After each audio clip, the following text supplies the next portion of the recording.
Right, so I'm going to be talking to you about this question. What is logic? How should we conceive of it? And in particular, how should it be thought of as relating to philosophy? And the reason why this is an interesting question for me, I guess it's an interesting question in its own right, obviously. And I chose this topic because I thought it might be interesting to all of you. But the reason it's interesting for me is that there was an ancient debate about it, which then has echoes in the Arabic tradition. So it spans the period covered by my Lehrstuhl. The thing about this is I'm going to have to tell you about the views of a large number of people of whom you've probably never heard. So I'm going to give you a quick kind of historical orientation, and then I'm going to get into the philosophy of it. So here's the historical orientation. The topic we're going to be discussing basically spans from the Hellenistic period to the 10th century or so, AD. And this is a period which is mostly dominated by Aristotelian philosophy. And in fact, to some extent, this is a debate about the right way to study Aristotle. So the order you should study Aristotle's works in, and in particular, why you might want to study the logical works first before you study the rest. But the first group of philosophers who are relevant here are the Stoics, who presumably you have heard of. And the Stoics are noteworthy for having divided philosophy up into three big departments, which they called logic, physics, and ethics. And for them, logic meant something quite a bit broader than what we would probably understand by logic. It includes certainly epistemology, but also rhetoric, what they call dialectic, which is a whole other subject, but it's maybe the method of doing philosophy itself. That's a usage that goes back to Plato. And so they think of it as literally a third of philosophy, whereas the Peripatetics, the followers of Aristotle, think of it as an instrument. So who are the Stoics that are relevant here, and who are the Peripatetics? Well, to some extent, the Stoics come first, and then the Peripatetics come along. So the founder of Stoicism is Zeno of Citium, and as faithful listeners of my podcast know, he's a rough contemporary of Aristotle. So as is Epicurus, and as is Pyrrho the skeptic, if you think of him as the founder of skepticism. So the three Hellenistic schools conveniently sort of step into existence just as Aristotle is on his deathbed, as it were. And that means that you can think of ancient philosophy as being divided into basically four periods: the pre-Socratics, Socrates, Plato, and Aristotle, Hellenistic philosophy, and late antiquity. And Hellenistic philosophy obviously occupies the Hellenistic period, so you're talking there about maybe the fourth or third to the 1st century BC. It's not clear when Hellenistic philosophy stops. Now, obviously, it's not like someone blows a whistle and says, okay, Hellenistic philosophy is over. You have to all stop being Stoics, Epicureans, and skeptics and start being Platonists and Aristotelians. That's basically what happened, but not simultaneously, right? So, for example, Marcus Aurelius and other Roman Stoics are alive during the period that Platonism and Aristotelianism are coming back into vogue. So you've got points at which late antique philosophy, as you might think of it, which is this kind of recovery of Aristotle and an increasingly kind of technical and religiously infused version of Platonism, is actually in engagement with the Hellenistic schools, and especially Stoicism. Sadly, Epicureanism is basically Epicurus, Lucretius, and then some minor figures. And after Lucretius, Epicureanism tails off reasonably quickly. The Platonists and Aristotelians don't seem to think that the Epicureans are worth arguing with very much, especially the Platonists, because they think that the whole point of philosophy is to study immaterial principles and to understand divine providence. And since the Epicureans don't believe in immaterial principles and also don't believe in divine providence, there's not much to argue with them about. Whereas the Stoics have a lot in common with the Aristotelians and Platonists, and in fact there's a lot of Stoicism in this Platonized Aristotelianism that comes to dominate in late antiquity. So what I'm going to be looking at then is the way that the ancient Aristotelian Platonists reacted to the Stoic idea about logic by insisting that it's not a part of philosophy, but rather an instrument of philosophy. The people I'm going to be drawing on here, who you probably haven't heard of, as I said, are a series of commentators on Aristotle. So one guy I'm going to mention is the greatest ancient commentator on Aristotle, Alexander of Aphrodisias, who lived in the 2nd century AD. And he's one of these guys who's living at a time such that he can still argue with real live Stoics. That pretty much becomes impossible after, say, the 3rd century AD. The 3rd century is also the period of Plotinus, the founder of Neoplatonism. And an interesting feature of late ancient philosophy is that although we think of late ancient philosophy as being extremely Platonic and dominated by this new tradition of Neoplatonism, they actually spend most of their time, it would seem, reading and arguing about Aristotle. One reason that they're doing that is their teaching curriculum, which will be important for us in what follows. They essentially think that the way you should teach someone philosophy is you should sit them down, teach them Aristotle for a few years. That's almost like giving them an undergraduate degree. And then if they go on to graduate work, then they can study Plato.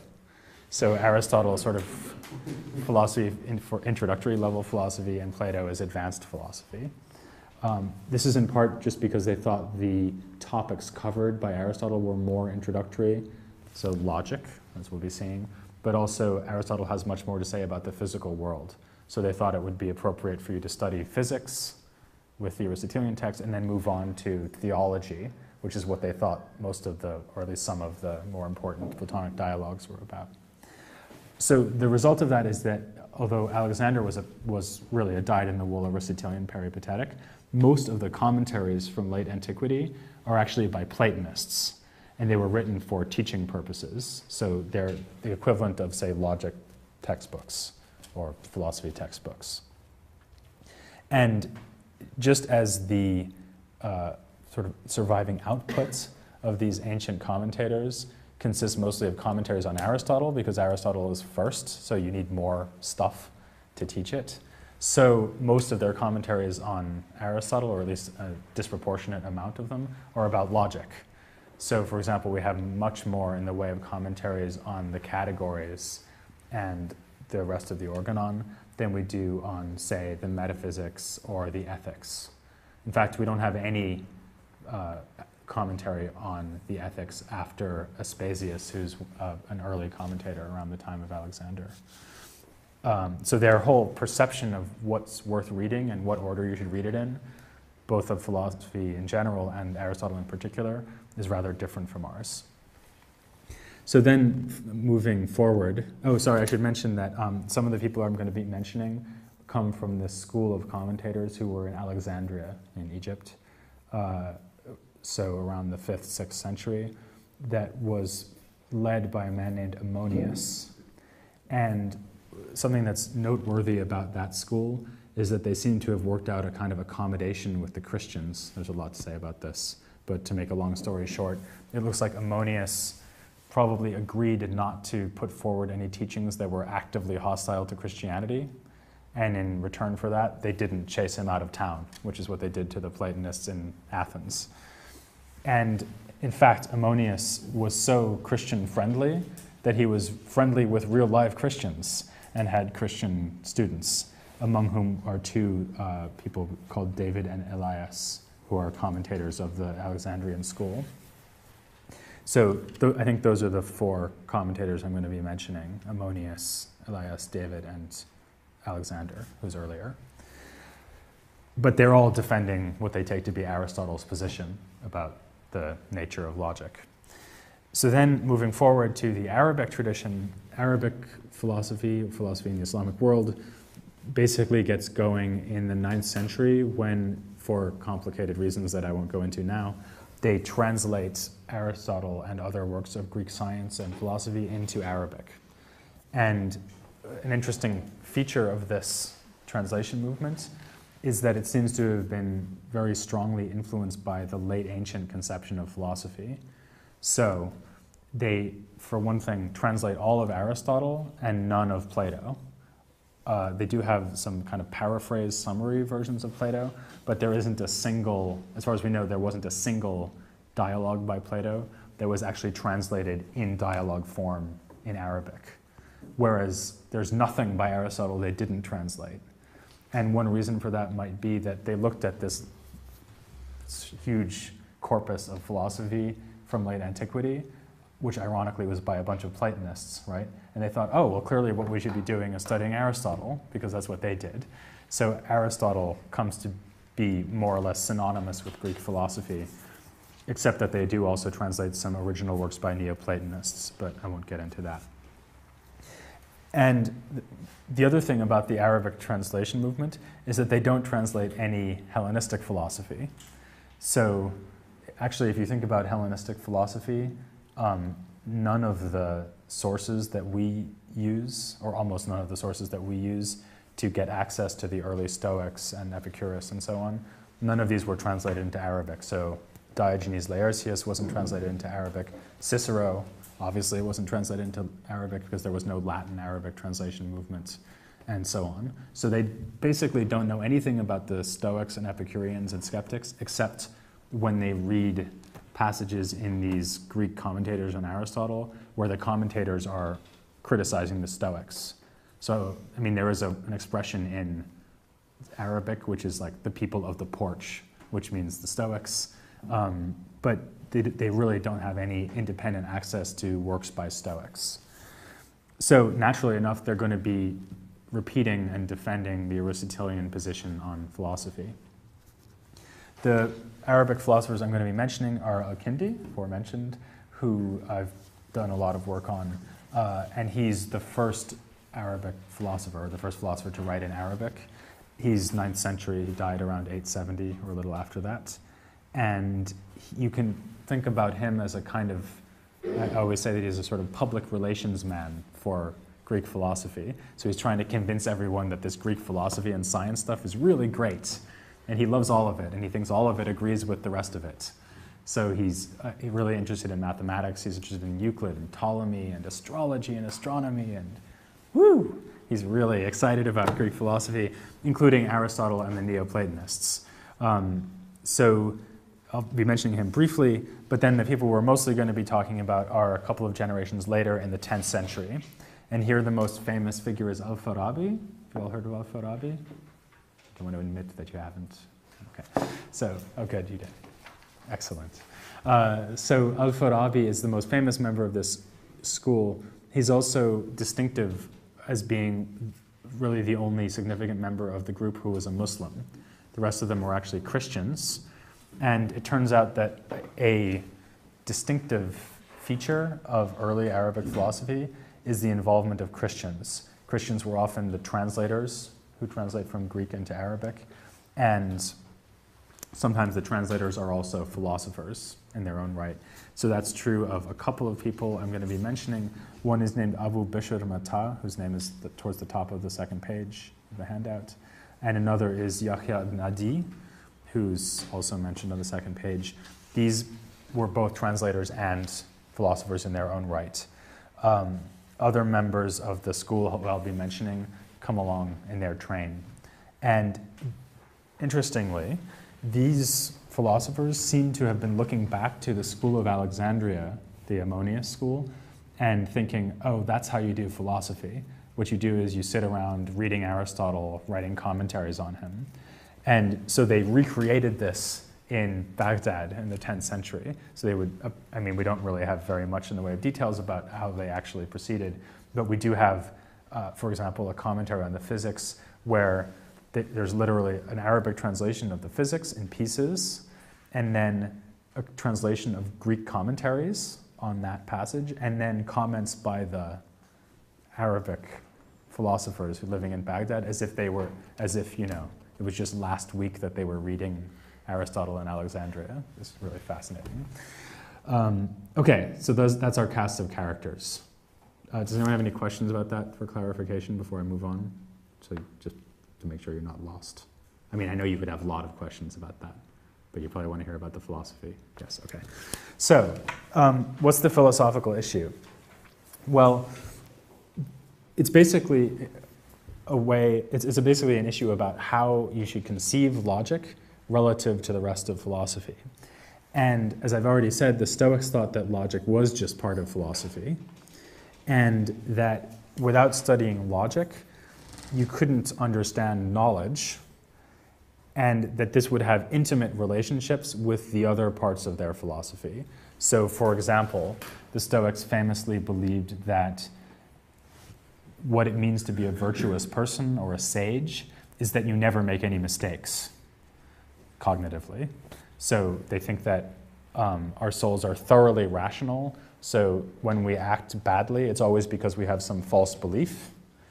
And they think that that means that to be a perfectly good person just means coming to know everything, or at least know enough to get things right, and also know the difference when you don't know what you're doing.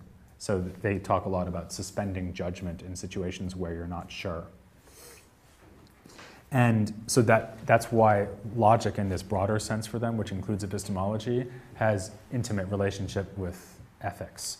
It also has an intimate relationship with physics because, being materialists, they think that the process I just described, where you come to have, you get impressions of the way the world is, and then you decide whether to assent to those impressions. That's what they think knowledge is to correctly assent to impressions. They think that that's a physical process that's actually happening through transmission of material inside your body. So these three things are very intimately related. Now you might already be wondering, how could they possibly think that that's what logic is? And am I not just sort of misusing the word logic then to describe that part of their philosophy? Well, obviously the word logic is a Greek word, right, logike, and it's the word that they use for this part of philosophy. And it's important for them that it does also include things that we would recognize as unquestionably logic. So, for example, their pioneering work with hypothetical syllogisms and so on, that all falls under the logic heading. So it's not so much that they're just using the word logic for something else, is that they recognize this big area of philosophy, which they call logic, and it includes what we would call logic and a bunch of other stuff, but they think that that's all one discipline, because for them there's no barrier between the study of knowledge and the study of inferences, which after all is not a crazy view, right? Okay, now what do the Peripatetics, the Aristotelians, think about this? Well, they divide up philosophy like this. There's a kind of global division into two halves, theoretical philosophy and practical philosophy. Basically, the difference is that practical philosophy is philosophy that has some bearing on what you should do, and theoretical philosophy doesn't. So theoretical philosophy is then further subdivided into physics, mathematics, and metaphysics, and practical philosophy is divided into ethics, economics, and political philosophy. Economics, as you probably know, means household management. So the idea is the individual, the family, the city, right? So increasing size. Inconveniently, Aristotle didn't write a treatise about either mathematics or economics. So they have to kind of fill in with Euclid and stuff like that. But that's how they think philosophy is basically structured. And they would file different works of Aristotle under these headings. Now you may notice that logic has not appeared in that division of philosophy at all. And the reason is that they deny, as I've said, that logic is a part of philosophy. For them, it is an instrument. And as you probably know, Aristotle's logical works were called the organon. Organon means instrument or tool. And what they are saying with this division is that although you might use logic in all of these areas of philosophy, logic isn't itself an area of philosophy. As I've said, this has bearings on what you think would be the right order for studying Aristotle. So in particular, it seems to imply that logic in a way is really primary and in a way is completely beside the point. So it's completely beside the point, because insofar as you're studying logic, you're not even doing philosophy. But it's completely primary in that it might come up everywhere, and so that's why they think you should study it first. There's actually a little bit of a problem here about whether you need to do ethics first, like even before you do anything. You do ethics, or at least some ethics, because you need to kind of get your soul in working order so that you can at least concentrate on your logic professor and what he's going to say. But basically the idea is you start with logic and you start with the categories, and they have an order for studying the works of Aristotle as well.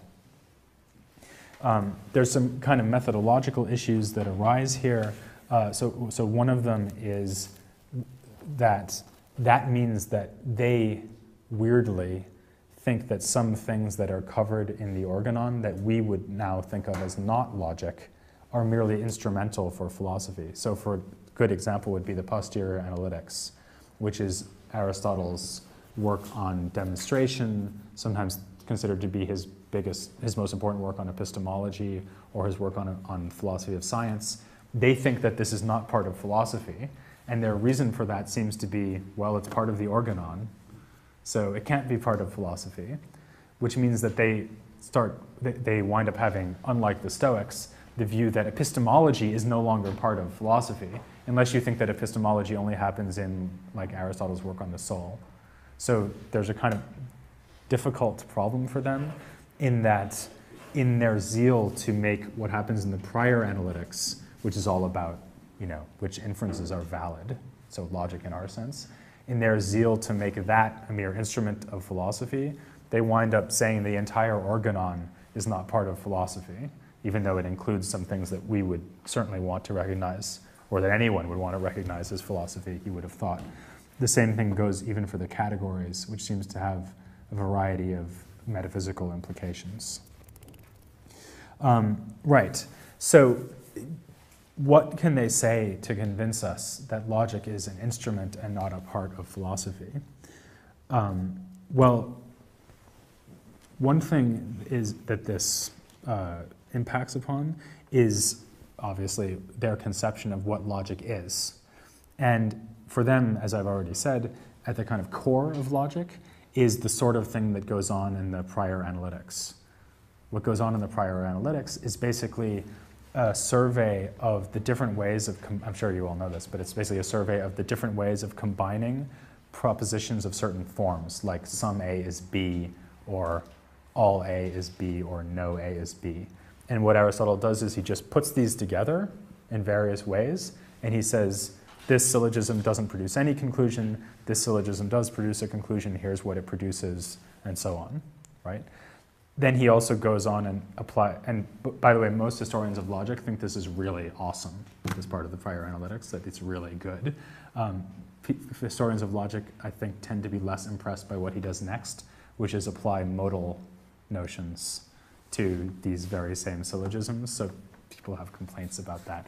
But the whole enterprise is very impressive, and one of the things that's impressive about it, which I always emphasize when I don't need to tell you this, but with some audiences I feel the need to really emphasize that in a way the big breakthrough here is, and something that Aristotle is the first to do, is simply the use of letters as variables, right? So he's not saying all the time some animal is a horse. He actually says some A is a B, right, using Greek letters. And that's a breakthrough because it means that he's implicitly managed to isolate logical forms rather than just giving examples. And something that interesting that happens in late antique philosophy, which is that Platonists want to say, first of all, that Plato and Aristotle agree about everything, and second of all, that Plato pretty much already figured out everything that Aristotle knew. And one of the problems they have in claiming this is that they have to claim that Plato invented logic. And given that Aristotle invented logic, that's a difficult claim to sustain. So what they do is they trawl through the dialogues and they pull out arguments that Socrates or whichever speaker has given, and they say, look, it's a first figure syllogism, if you rearrange it a little bit, right? So he invented logic, or at least he grasped logic. And I think this is very telling that they don't get the point, right? So the point is that there's a difference between using logic, right, arguing rationally, and actually talking about the logical argument structure in itself. And that's what Aristotle is the first person to do. So I'd be interested to know what you think about this question, actually. But one thing that's sometimes argued about in literature on ancient logic is to what extent ancient and medieval logic, for that matter, is formal. And in some sense, Aristotle's logic is formal in a way that nothing had been before.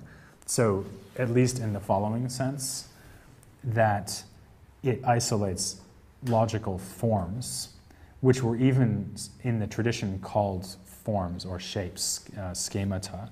In fact, Alexander, one of the commentators I'm going to be talking about, at one point compares the logical scheme, so the all A is B, all B is C, therefore all A is C. He compares that to the form of a syllogism, and then says that the matter is the terms that you plug in. So if you plug in horse, animal, animal, breathing thing, then those would be the horse, animal, and breathing thing would be matter. And so literally you could describe logic as formal. Obviously it's not formal in any kind of mathematical sense, so there's no attempt here to axiomatize the system or anything like that, but there is some sense of formality that you get in Aristotelian logic. And this takes us to their core argument for the instrumentality of logic, which is that you cannot prove anything using logic until you don't know anything, until you slot something in to the variables. So exactly the kind of brilliant move invented by Aristotle of using variables instead of actual terms in his arguments gave the commentators a reason to say that logic is merely instrumental. Why? Well, it's because of their conception of philosophy.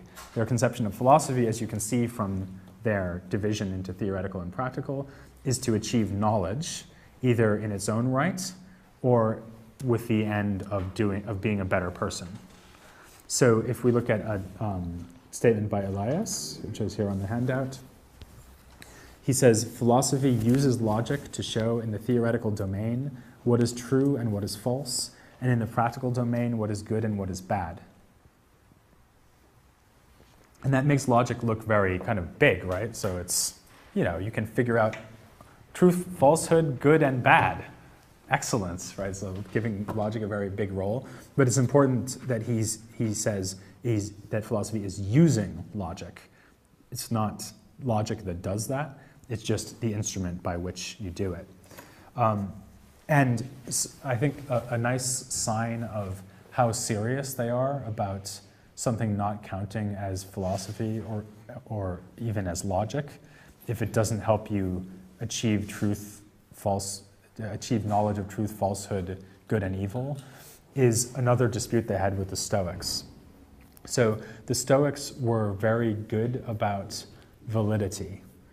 They classified syllogisms just like Aristotle did, but they included anything that was a valid argument in their opinion. So they would classify something like if A, then A as a type of argument. And they had technical words for arguments like that. And again, partially because the Aristotelians, just like the Platonists, wanted to say that Aristotle hadn't come up with anything that they wanted to say that everything Aristotle came up with is already in Plato. Similarly, the Aristotelians always wanted to say that Stoic logic was just a reorganization of Aristotelian logic and didn't add anything new, which is quite difficult to sustain, given that Aristotle's logic is categorical logic, so it's about predicates, and Stoic logic is about things like hypothesis, so if A, then B. So the Stoics are working with kind of logical relations that don't really appear in Aristotle's logic. So the Aristotelians are always trying to reduce the Stoic syllogisms to the Aristotelian syllogisms. Again, historians of logic are not very impressed by this attempt. But one of the other things they say is they'll take something like if A, then A, and they'll say, well, this just goes to show you how stupid the Stoics are, because they think that that's a logical inference. Why is it not a logical inference? Well, because it's useless. What does that mean? Well, it means that you can't use it to show in the theoretical domain what is true and what is false, and you can't use it in the practical domain to show what is good and what is bad. To put it another way, it doesn't help you advance your knowledge. Right? If I already know A, then I know A. I don't need to be told that if A, then A. It's not helpful. Whereas the Stoics seem to have been genuinely interested in inference for its own sake, which makes sense because they think that logic is part of philosophy, and they think that the study of logic is, in a sense, the study of the structure of our knowledge or our soul, and maybe those are the same thing. In fact, they may even think that, in some small way, grasping that if A, then A is a valid inference is part of what it means to learn what it is to be a good person. Because being a good person means having correct beliefs. And so if you're a Stoic sage and someone asks you, am I allowed to infer if this is a glass of water, then this is a glass of water, then the sage is not supposed to say, well, I'm not really sure about that, or that doesn't sound very interesting to me. The sage is supposed to say, yes, good, right? Because he never makes any mistakes. And that's part of what makes the sage a good person. So they have radically different views about, in this case, the importance of trivial inferences, which I think highlights their different way of conceiving logic. Right, so here's another couple of arguments for the instrumentality of logic. And this is an argument that I've sort of summarized from a study of this by Katerina Ierodiaconou. Logic is the study of the expression which we apply to a thing. It's never the study of the thing itself. What does that mean? Well, what they would have in mind is that when logic looks at a syllogism, logic isn't thinking about, again, what the terms refer to.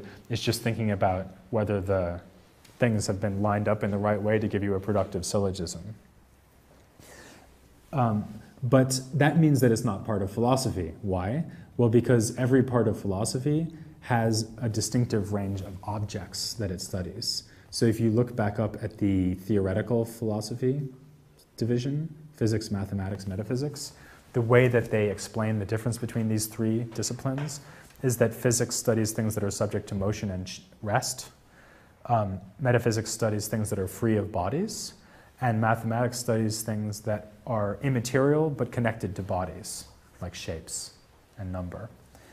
And that means that you individuate a philosophical discipline by saying what the ontological correlates are. So in other words, what the things are that it's studying. And since logic doesn't study any particular things, but only the expressions used for the things, logic isn't a part of philosophy.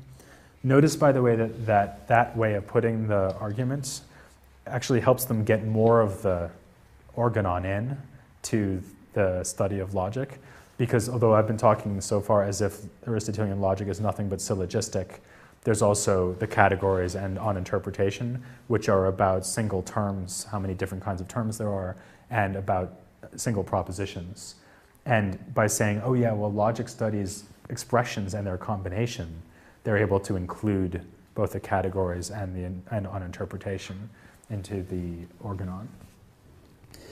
Here's another similar argument from Alexander.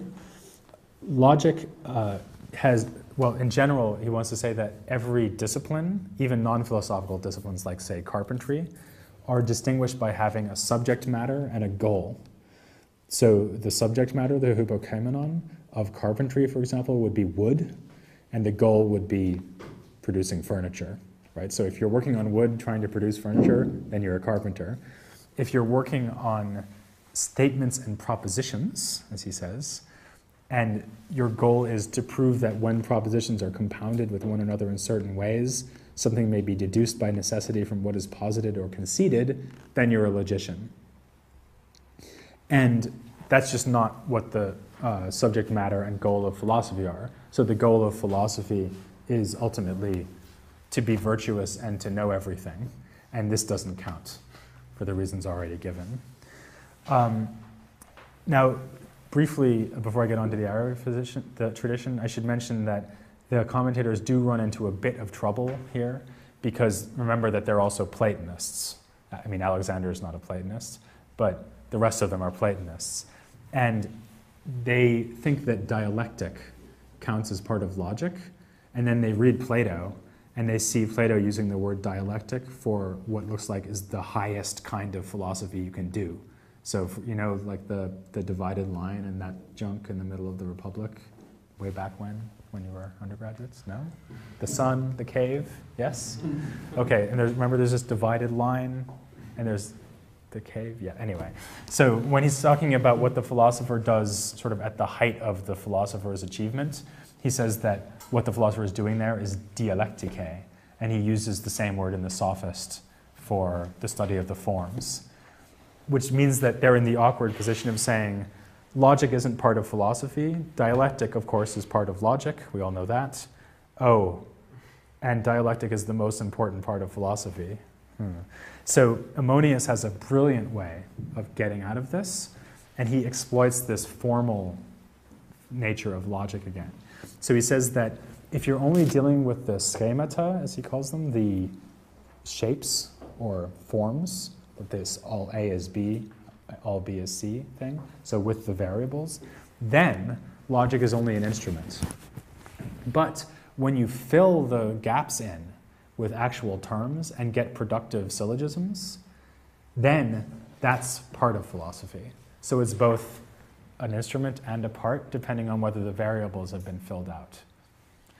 I think my objection to this, you might have several, but my objection to this is that if you say that logic is part of philosophy when you fill in the terms, then you have to say what the other parts of philosophy would be, right? If it's only a part, there should be something left.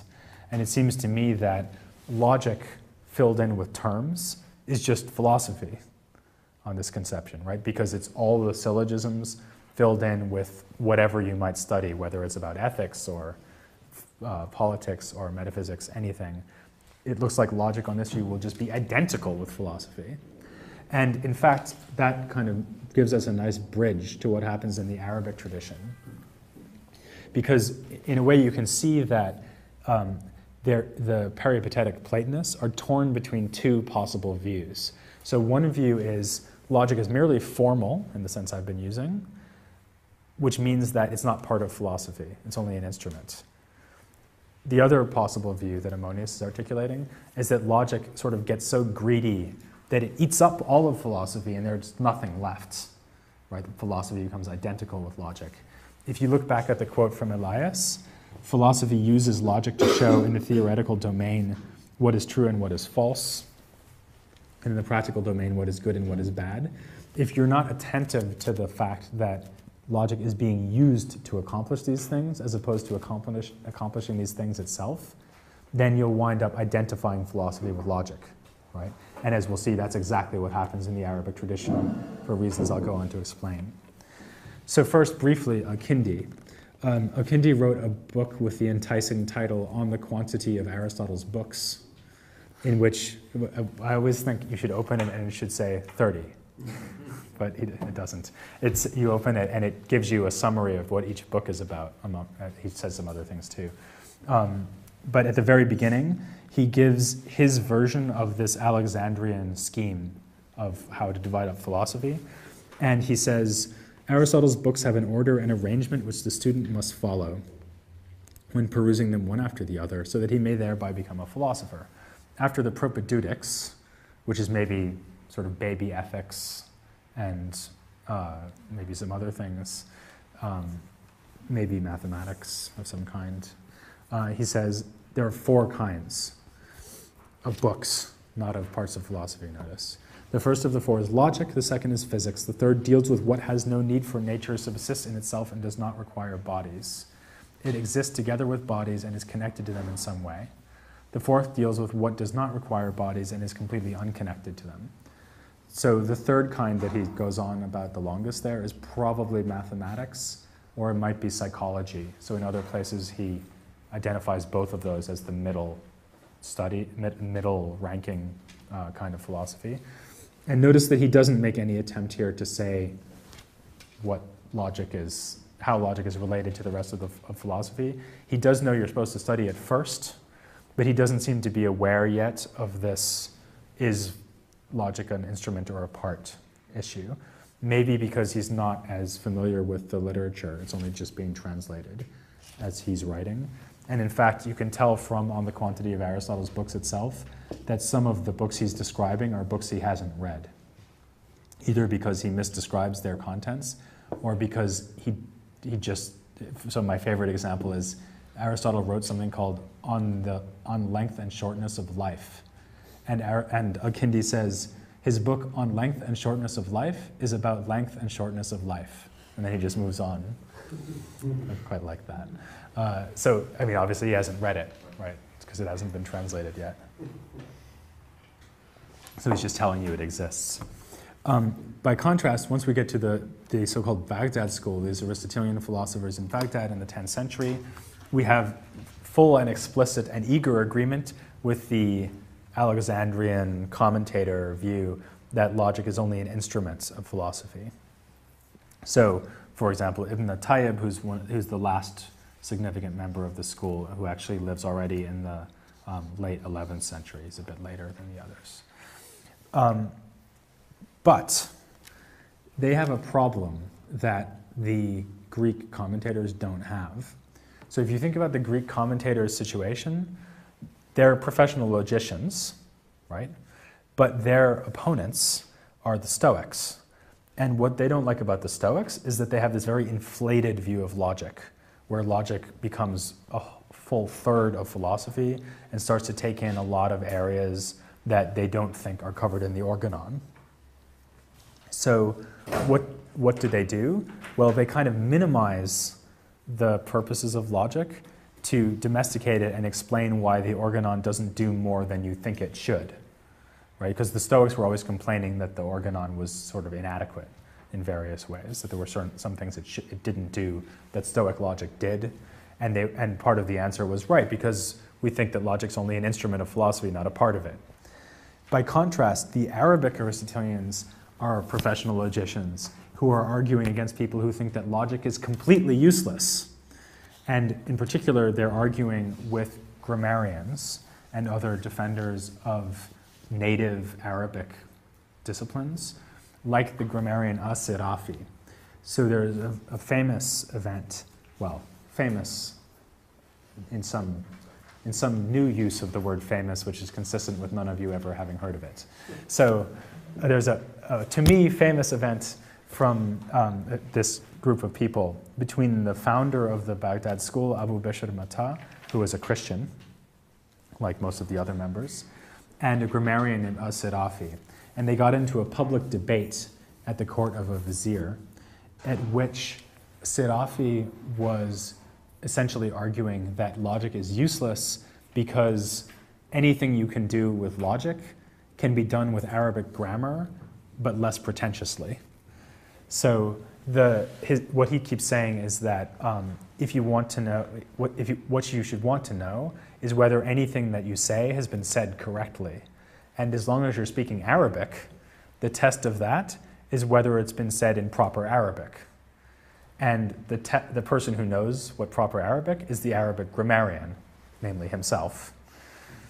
What the logicians are offering sounds good, but it's just this kind of pretentious, foreign, imported waste of time. And he also makes fun of Abu Bishr in other ways, for example, by saying that all Abu Bishr's knowledge of logic hasn't prevented him from thinking that the same thing can be both 1 and 3, which is a joke about his being a Christian, right? Apparently not a very funny joke, but anyway. So they have these totally different conceptions of the usefulness of logic. And what I want to emphasize is that whereas the ancient Aristotelians were trying to sort of minimize the value of logic and say, well, it's only an instrument, the Baghdad Aristotelians are trying to maximize the value of logic by saying it's an instrument which is completely indispensable right? Because they're trying to argue against these grammarians and other critics of the Hellenic intellectual program. So in this debate, Abu Bishr supposedly said that logic is one of the instruments by which one knows correct from faulty speech and unsound from sound concept, like a balance, in other words, a scales, with which I may know the more from the less. And that sounds okay, right? I mean, that sounds more or less like what the Alexandrian said. In particular, he's calling it an instrument. But one of the other things that's ascribed to him by one of the people who doesn't agree with him is that his view is that there is no way to knowledge of the true and false, the right and wrong, or the good and bad, apart from logic, which, notice, is Elias's remark, right? So you use logic to know what's true and false and good and bad, except that it's a step further in the direction away from mere instrumentality, right? Because on one reading of that, it sounds instrumental, right? So you need logic, so you can't do it without logic. But a natural reading of that Arabic would be, there's no way to knowledge blah, blah, blah, blah, apart from logic, in other words, except for logic.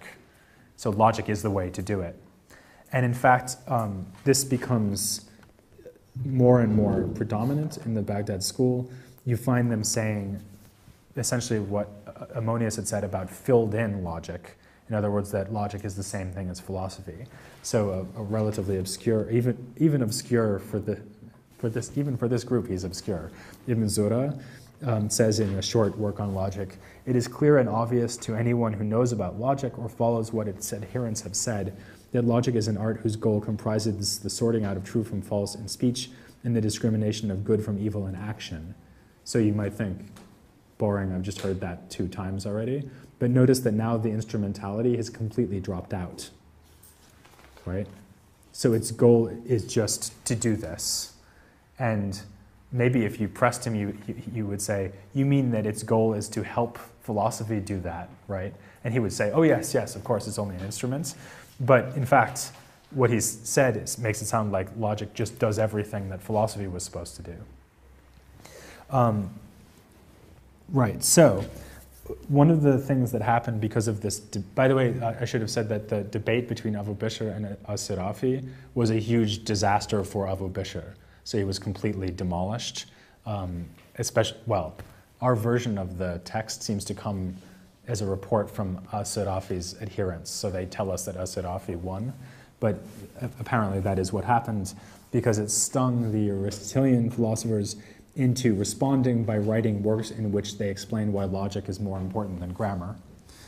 And one of the people who did this is this guy Yahya ibn Adi, who is, I think, probably the most important philosopher of the 10th century in Baghdad if you had asked other people around then at the time. So Al-Farabi is the famous member of the school, but I think at the time Ibn Adi was the most prominent member. And he was a student of Abu Bishr's.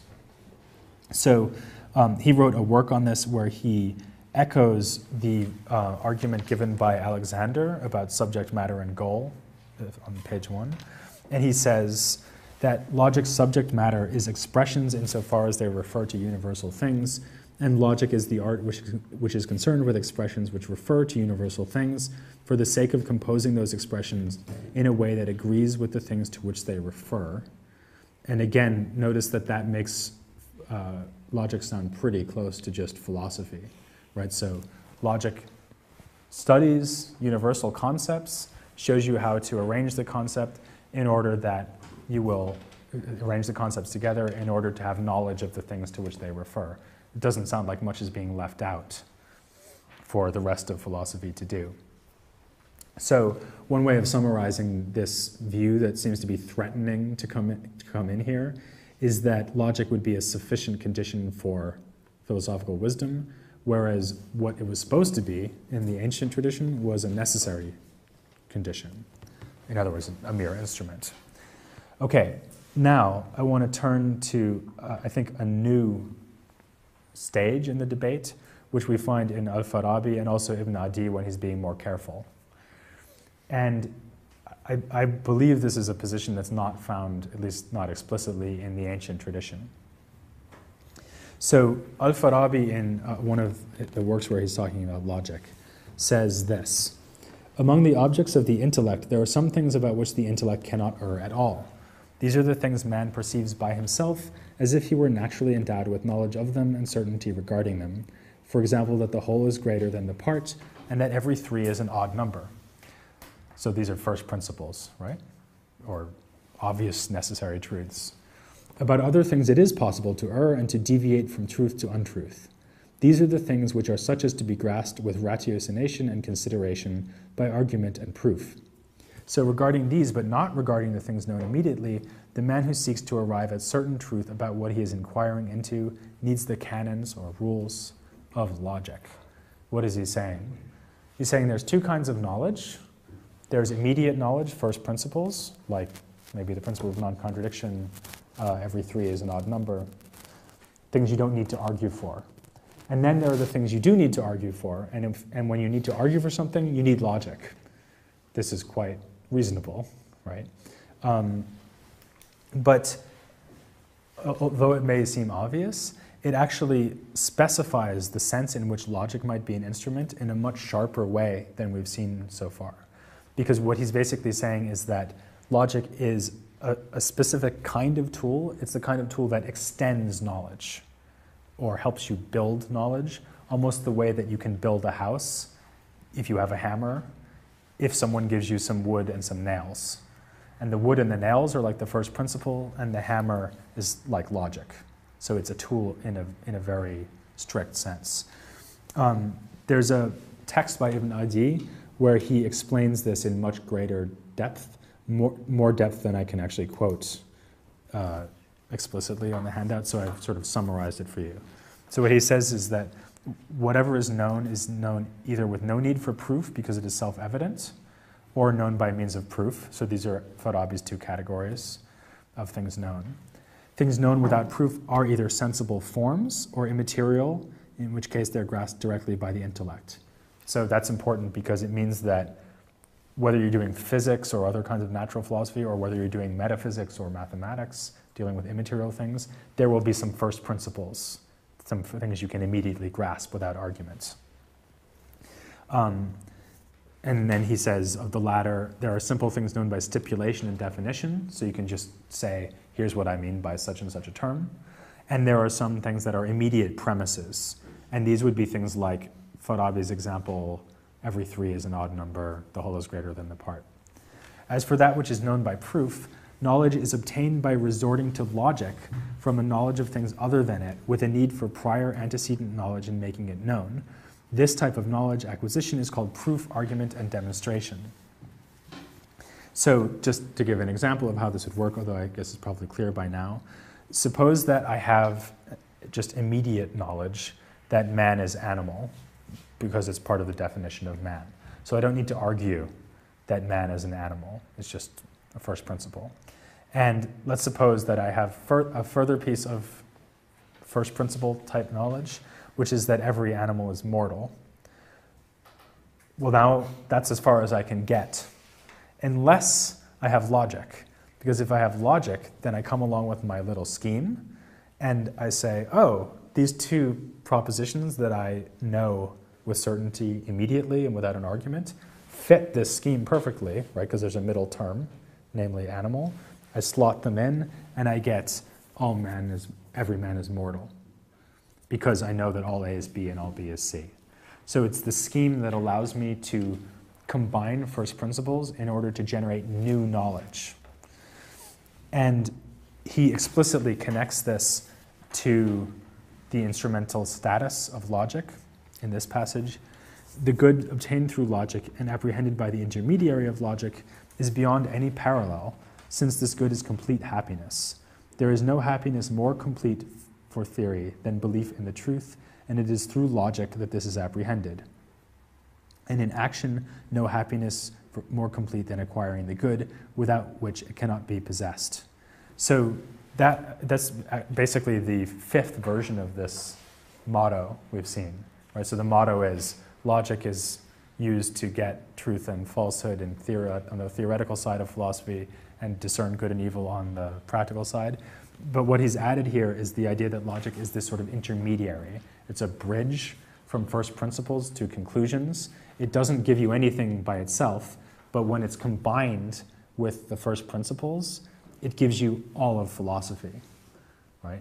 So how is this going to work out in detail? Well, the idea is that every philosophical science has its own first principles. It has its own subject matter, and it has immediate principles that are relevant to that subject matter. They may only be immediate relevant to that particular scientific discipline, but as far as you are, for example, a physicist, then you'll accept that, for example, nature is a principle of motion. You won't have to prove it. So then you take these first principles in your science, and if you didn't have logic, then you'd be stuck, right? But because you do have logic, you know how to combine the first principles to generate the whole rest of the science. So the rest of the science becomes effectively kind of corollaries that just fall out of the first principles through really a purely mechanical process of inference. One thing that this means, incidentally, although they don't emphasize this, I mean the Baghdad school don't emphasize this because they're, as I say, they're trying to inflate the importance of logic to argue against these grammarians. It actually turns out that there's quite a few things that we would know without doing any logic, because anything that we know as a first principle is logic irrelevant, right? Because it didn't involve any inference. It's only the things that we derive from the first principles on the basis of syllogistic arguments that we know through logic. And notice also that there's no philosophical logic that is purely, there's no philosophical knowledge that is purely logical. So they would still be agreeing with the ancient commentators that just knowing that, for example, if A then A does not count as a piece of philosophical knowledge because it's not a first principle of any philosophical discipline, and it doesn't count as an extension of your first principle knowledge. Okay, final thoughts. How plausible is this as a reading of Aristotle's Organon? Well, that's a big question, obviously, but it's not that crazy, because especially in the posterior analytics, Aristotle does indeed suggest, or in fact say, that what we should be pursuing as philosophers is the best kind of knowledge there is, which is demonstrative knowledge. And demonstrative knowledge is going to be knowledge that obeys or that satisfies a certain number of criteria. For example, it has to be necessary, universal, based on premises that are more prior to us, and so on. And then at the end of the posterior analytics, I was actually just teaching this today, he says, oh, but wait a minute, there are some things that we don't demonstrate, so we know them without demonstrating them. These are the so-called archai, or principles, and these we just know through sense experience, which is obviously what Ibn Adi is thinking about in the quote that I gave you here, that there are some immediate things that we know through sense experience. Also in the posterior analytics, Aristotle does argue that every science has its own set of principles and that it has to generate conclusions about those principles by finding out what he calls the per se attributes of those principles.